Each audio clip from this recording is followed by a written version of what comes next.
Hello everyone, welcome back. Over the weekend I read an article written by Craft Holsters and I thought it was really interesting and I wanted to talk a little bit about it, share it with you guys. Basically I'm on their customer mailing list and they sent out an email with a link to this article that they wrote called Popular Gun Problems. Okay, so these are popular guns and the problems that have been reported with those guns. Okay? So the first one that they talked about was the Glock 43X. Okay, now the Glock 43X is a little bit bigger than the Glock 43. Glock 43 is pretty much my everyday carry gun. And the first problem that they talked about with the 43X is that it's too big. And on that, I agree. I mean, that's a gun that I have shot on a number of times. I have trained people on that gun. I don't own the gun. And the reason why I don't own the gun is because I think that it is a little bit too big. Okay. Now, I don't know, 5'10", about 230. I have, I guess, normal size hands. I have run into a couple of people that have very large hands where the Glock 43 doesn't fit their hands very well. And for those people, the 43X is a better choice.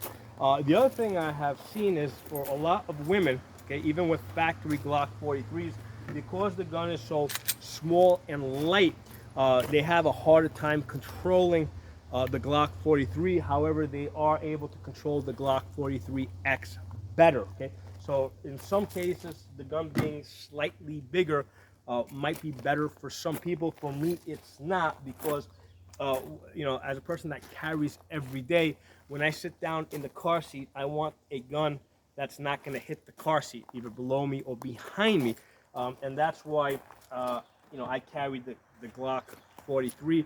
I don't even carry it with the extended magazine, right? Because here I got an extended magazine. You see how that hangs out a little bit? It has that little pinky extension. Well, when I tried carrying it with that little pinky extension, I could actually feel the difference. Okay, so I don't carry it with the pinky extension. I carry it with a flush 6-round magazine and then one in the chamber. Okay, so with regards to this, you know, I agree with them. The Glock 43X, for my purposes, is a little bit too big. Okay, they talked about the trigger reset having problems. Okay, now on the 43s that I have built, right, and I'm talking about 43s. I'm not talking about 43Xs. However, a lot of the parts are pretty much the same.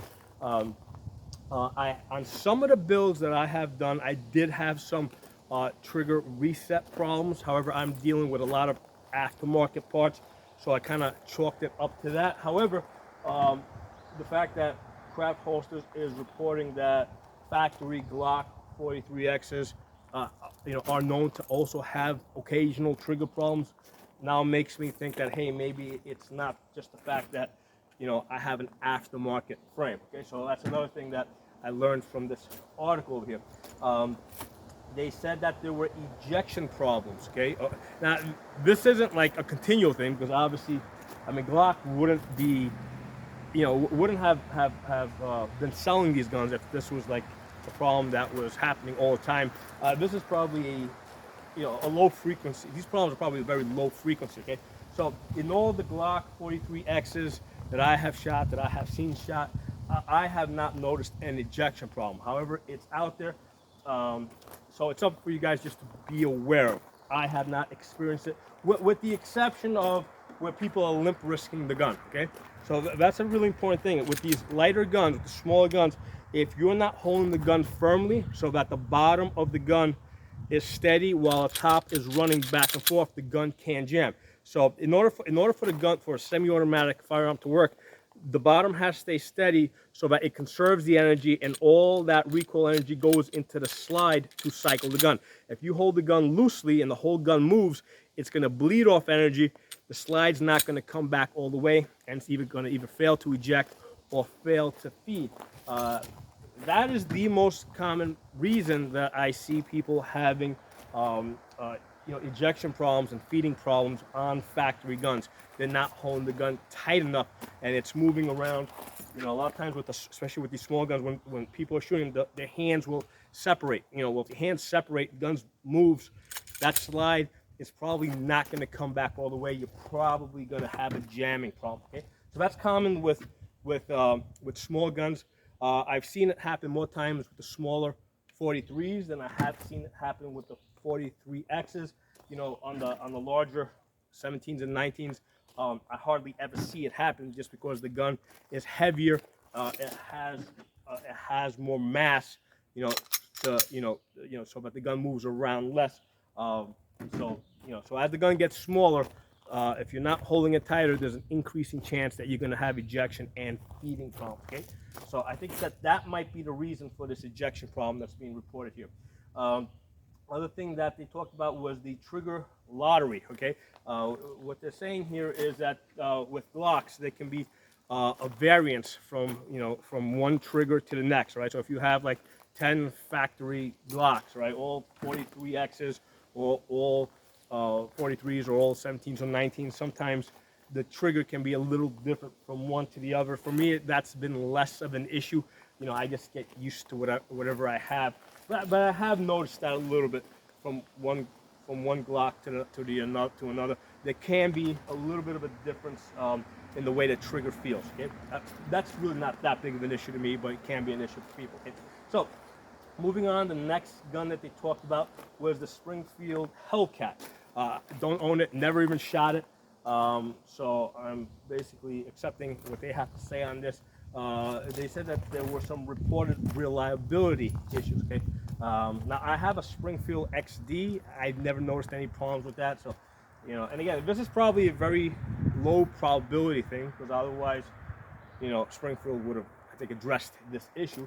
But apparently it's out there. Other thing that they talked about, price. Okay, the Springfields tend to be a little bit more expensive. So, for example, the Springfield XD that I have, very similar to, let's say, the Glock 19, right? And it tends to be somewhere between $100 and $200 more expensive for essentially the same gun, right? All of these striker-fired guns, more or less, are based on the Glock design, right? The patent on the Gen 3 Glocks expired, and after that, a lot of the other companies started copying it. So, with the Springfield Hellcat, you're paying more money for your basic striker-fired gun, okay? So that's the other thing that they brought up. The other thing they brought up, apparently there was some trigger issues. I can't offer any information on that. I mean, I just don't have any experience with the Hellcats, but just something to be aware of. If you're buying a Hellcat, look at a lot of reviews, see how common this issue is. Again, don't look at this list of problems as absolute. Look at this more as, okay, this is something I want to do a little bit more research on before I buy this gun. Okay. Other thing that they mentioned with the Springfield Hellcat is holster options. Okay. With the more common guns, right, like the Glocks, okay, you've got more holster options. The Springfield Hellcat, I mean, it is a common gun, but it's not as common as let's say your Glock 19, your Sig 320. So you're gonna have less holster options out there. Okay, so that's one of the things you want to consider if you're buying one of these Hellcats. Okay, now next thing that they talked about was the Taurus Judge. Okay, now I got a Taurus Raging Judge Magnum here. Okay, now this gun is a lot bigger than the one that they were talking about there. I think they were just talking about one of the regular ones. However, I have shot other Taurus Judge guns, and also I have a good deal of experience with this. First of all, let's talk about their issues, and then I'll tell you guys about my experience with Taurus revolvers in general. They mentioned a timing issue. Basically, there's a bunch of gears in here, right, over here, and as you press the trigger, basically that action of pressing the trigger pulls back the hammer and rotates the cylinder. Okay, so pressing the trigger does two things at once, and then as you're pressing the hammer, basically there's this, there's a little lever that comes up and engages these gears over here and turns it.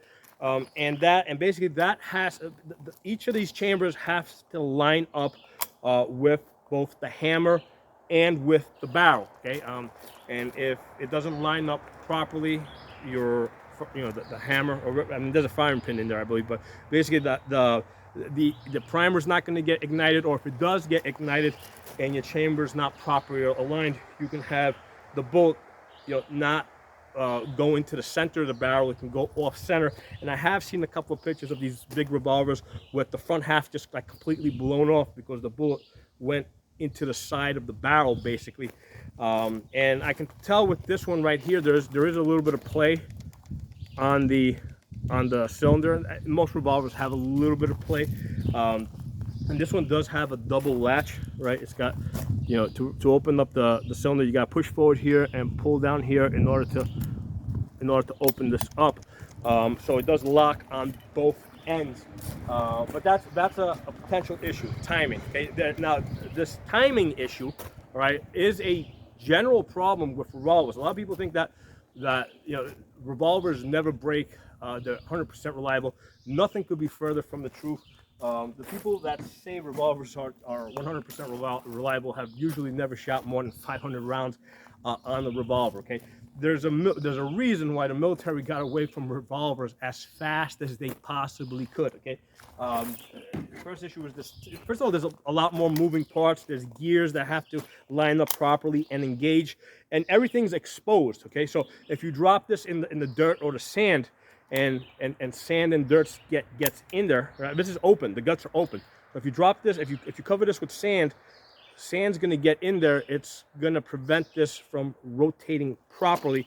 And I have seen that a couple of times. Whereas with a gun like this, okay, as long as the slide is closed, there's really no way that anything can get in there, right? Only when the slide's open can stuff get in there. Okay, one of the things I caution people about with these aftermarket slides, you see how I have these really cool cuts here because it looks so great. Well, basically that's a point of weakness in terms of, dirt and sand can get in there, and if this, basically this gun, if it goes into the sand or dirt, that can cause it to jam up. Okay, so as far as like guns that would be going into that type of environment, you don't want these cool looking cuts on the gun.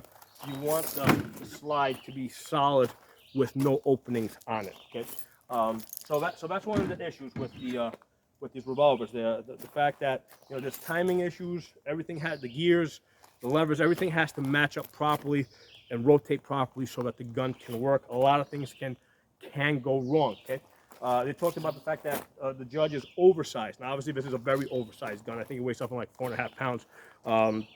But the Judge, even the smaller Judges, they're pretty big. Okay, they're big, they're heavy, they're a little awkward to carry.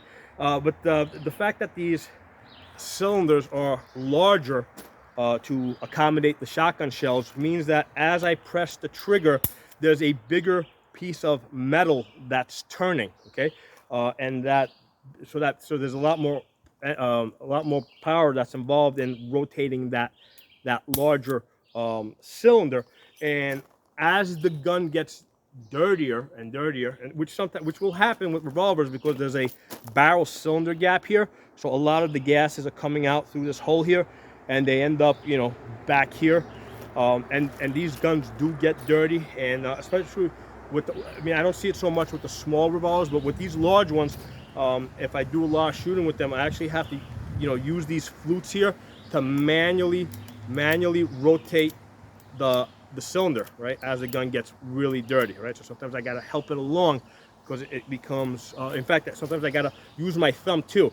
So use my, rather than try and pull this, if the gun gets very dirty, I have to cock it and rotate it. Okay, so that's one of the issues with these big heavy revolvers with these gigantic cylinders. As the gun gets dirty, the rate at which the difficulty, basically there's an increasing difficulty with pulling the trigger, rotating the cylinder. Okay, so the next thing, firing problem. Again, everything has to be lined up correctly. The cylinder has to properly rotate in order for you to be able to fire the gun. And again, if it gets dirty and you're not, keep going the wrong way. If it gets dirty and you can't properly rotate the cylinder, you know, basically the gun's not going to work. Okay, so you can have firing problems with these big revolvers. Holster problems. Obviously, it's extremely hard to find a holster for this gun. I've made a holster for this, right? It's not hard to make it, but there's not too many options out there as far as holsters for a gun like this or similar guns like this. Okay, I mean they are out there, right? But you know, it's not like a Glock where you just go like Amazon and you've got like you just you basically do a search on holster, Glock, Glock 17 or Glock 19, and you get like hundreds of options that pop up. That's not going to happen with these big revolvers. Okay. Now let me say something else with regards to Taurus revolvers. Um, with the exception of this one, and that's only because I haven't shot more than 2,000 rounds with this. With the exception of this one, every Taurus revolver that I have owned has gone back to Taurus for repair. Okay, a few of them they completely replaced the gun, right? Because they either couldn't, they couldn't find the parts, or there was damage to the frame, right? So on a few of them, or basically it was an older model that they no longer had parts for. But with the exception of this one, every Taurus revolver that I have owned has gone back for repair, and that includes 22s, right? Because with 22s, a lot of times you'll do a lot more shooting with that, right? You buy 500 round bricks, so it's really easy to get up over over 2,000 rounds. And I don't remember I don't remember if it was 2,000 rounds or 4,000 rounds or whatever, 6,000 rounds. But every Taurus revolver, and I've had two 22s, I've had 38s, I've had 357s, they've all had to go back to Taurus for repair. Okay, so keep that in mind with Taurus guns. Okay, if you do a lot of shooting on these, and I don't do a lot of shooting with this one, but if you do a lot of shooting, they will break. Okay.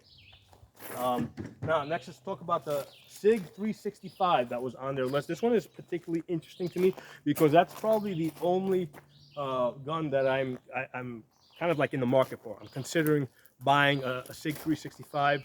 Has to be optic ready.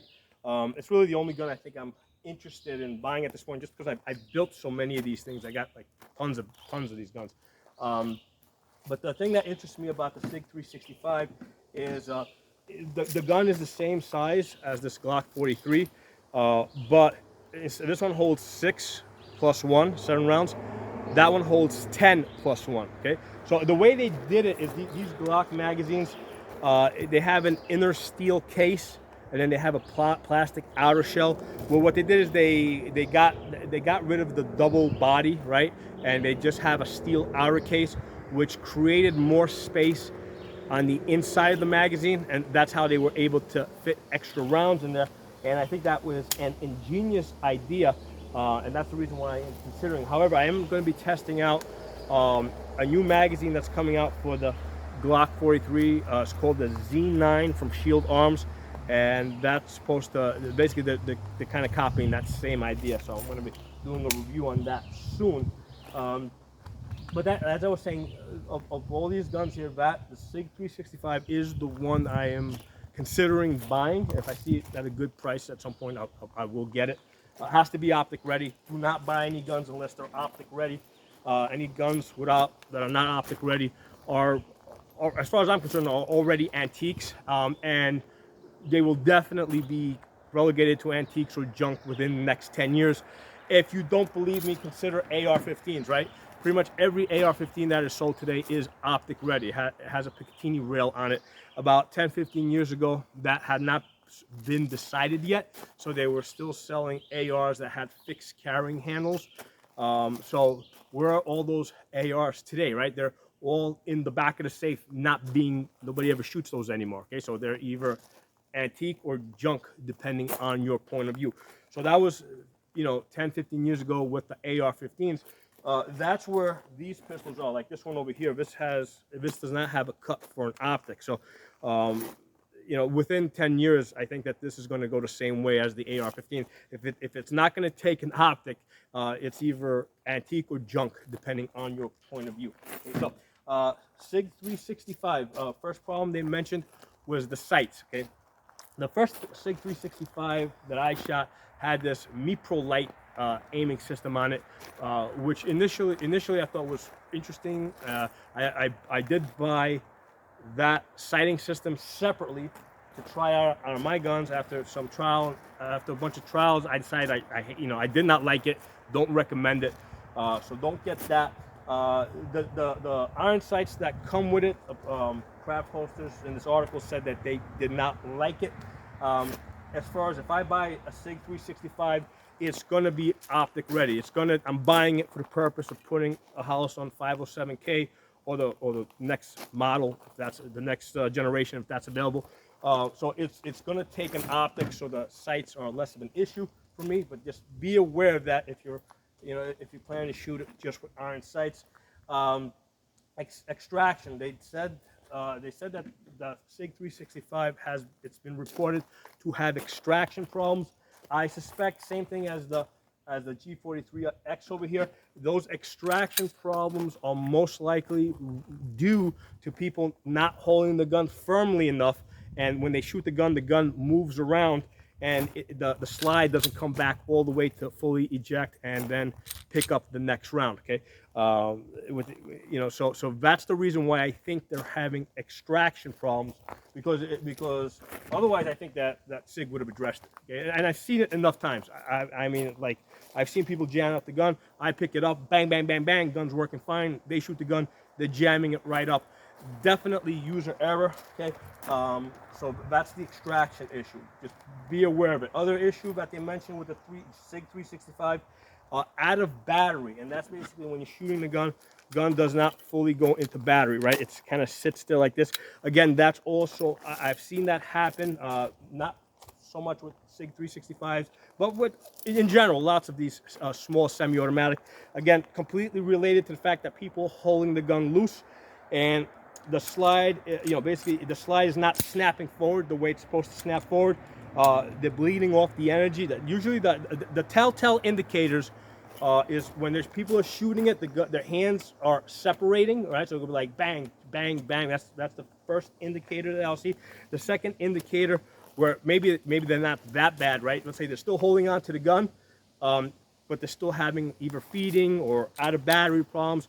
What I will notice is that the cases are ejecting erratically. So when you're shooting, right? If I'm standing over here and I'm shooting, all my cases should be coming out in a rainbow pattern and landing pretty much in the same spot. I should be able to put a cup there and catch them all. Okay. So if they're shooting and the cases are going one here, one there, that's an inconsistent grip, okay? Or sometimes I'll see people shooting and the cases are all coming over on this side or hitting him in the face, all right? If the cases are hitting you in the face, it's because your grip is weak, gun is lifting up, opening up, and shooting it right in your face. So again, that is a user error problem. Grip's not strong enough, and that's why you're probably having extraction problems. Yet you're having these out of battery problems, because that slide needs to slap forward, right? It needs to go forward with force. And if you're not holding the gun firmly, it may not do that. Okay, now it's less prone. I have seen it happen with the larger guns, but it's less prone to happening. The reason is because the larger gun has more mass. So its weight picks up more, the recoil. This gun moves around a lot less compared to the smaller, lighter gun like this G43 or the Sig 365. Okay, so gripping the gun, holding it firm, especially a small gun, is everything. The gun's not going to work properly unless you're properly holding it. And the true test is you should see all your cases coming out in a rainbow pattern, pretty much landing in the same spot, and that's how you know you got a nice firm grip. Okay.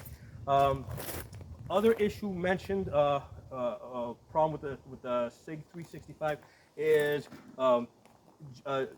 the rounds getting jammed in the 12-round magazine. So it has a 10-round flush magazine, right? So the flush magazine like this one over here, or if you get an extended one like the one I have here, right?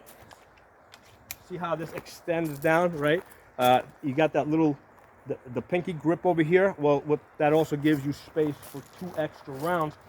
So it's being reported that the 12-round magazines are causing problems. The reason why I think that they're having people having problem with the 12-round magazines is because, first of all, when you grip this, first of all, see how I grip it? You see how the magazine moves?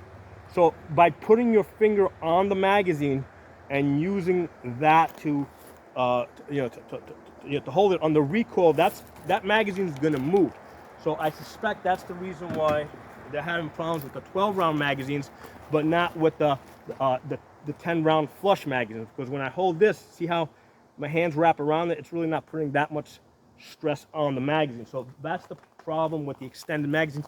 I've seen this issue with a lot of guns, even rifles, where sometimes people will try to hold the magazine on a rifle, and that will cause jamming problems. Okay, so I mean, you're not going to have that on a problem on an AR or an AK, but some of the other cheaper guns, if you're holding the magazine or if the magazine's touching the ground, you'll have feeding problems like that. So, so I can completely understand how the extended magazine with the pinky extension is going to cause problems on the Sig 365. Other problem that's being mentioned here is what they call striker drag, because Craft Holster is going to see this video because they're one of my followers, and I would like them to expand more on that. What I think they're talking about, same issue I have had with the Glock 43s. Okay, so with these Glock 43s, when I pull the trigger, lock it open, right? Well, it didn't happen that time. Let's try it again. Pull the trigger, lock it open. There you go. So sometimes you see how the firing pin hangs forward. Where are you? Oh, there it is. Get the angle there. There it is. Now you can see it. Now you see how the firing pin is hanging forward. All right. So sometimes that firing pin hangs forward, and what happens is it's hanging forward as the case comes up. It hits it on the way up, and that will cause a jam. Or a lot of times you'll hit it. It'll push the pin back. And what it will do is it stresses the pin head out, and the pin head will break. All of the aftermarket firing pins that I got for these Glock 43s, I have broken all of them. Okay, because of that firing pin that hangs forward. The ones I have in here now are from Aim Surplus. They're billet strikers. They've been working pretty good. No jams. No firing pin heads breaking. But the problem with this Glock 43, the way it differs from, let's say, the Glock 17, 19, 26 is these guns, the firing pin head has an arrowhead design. So as the case comes up, it pushes the firing pin back if it's still hanging forward. Okay, that's because it's an arrowhead design like that. Well, the firing pin head on the 43 and I'm pretty sure the 43X and I'm pretty sure the Sig 365 is more of a nipple design. I mean, there is a little bit of a slant underneath it, but nothing like the arrowhead design that the larger guns have, that you just mentioned. So what's happening is because it doesn't have that arrowhead design, it has more of a nipple design. The case comes up and it hits the bottom of the firing pin head. So I think that is what they're talking about when they say striker drag. Okay, the firing pin hangs forward, the case comes up, hits the bottom of it, and it's going to cause jams, and it's going to break the firing pin head. And you're going to see this problem more with the aftermarket stuff versus the OEM stuff. However, I think that the design flaw is kind of there. It should have been an arrowhead design.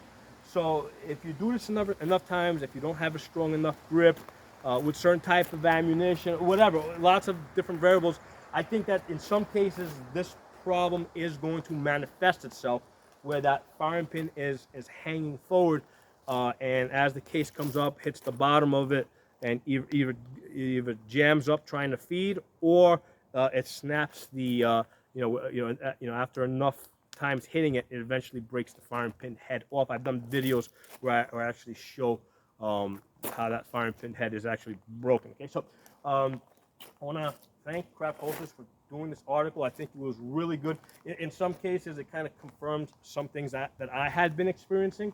All right.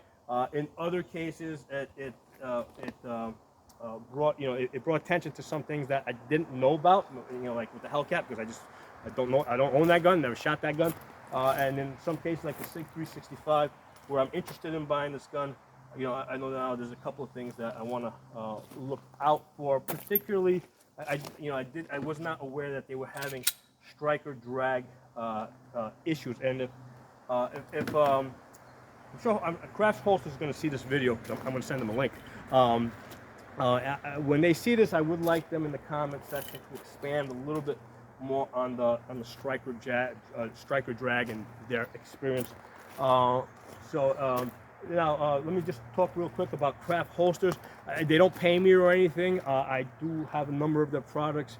I've done reviews on their stuff in the past. This is my favorite holster from Craft Holsters. This is my nicest holster. Okay, it is a shoulder holster. I have the what is this? Sig 2022 over here. It's got 2 extra magazines over here. Really nice holster. The way I use this holster is, you know, because here's the thing, I still have my gun here. So for a situation, like let's say you got riots in town and for whatever reason you need to go out, I mean, you're not going into the riot area, but you need to go out and get some supplies or whatever. Let's say you gotta go buy a baby formula, right? So you're not going into the riot area, you're going one town over. And what happens is, okay, you don't wanna, you would like to take your AR-15, right, along with you, because that's the best gun. But you can't, because if you go into the store with an AR on your back, the guy behind the counter might get freaked out and run out. So since I can't go in with an AR, what's the next best thing? Well, I don't want to go in with just this little thing over here, right? Right. So what I can do is I can strap this on, right? So now I got a full-size gun that holds 15 rounds here, 2 extra magazines, 15 rounds each. All right. And now, you know, in that type of a situation, this is now being, you know, normally my AR is my primary gun, and this is the backup gun, okay? And this is the everyday carry gun. Well, now this is going to be the primary gun, and this here becomes the backup gun.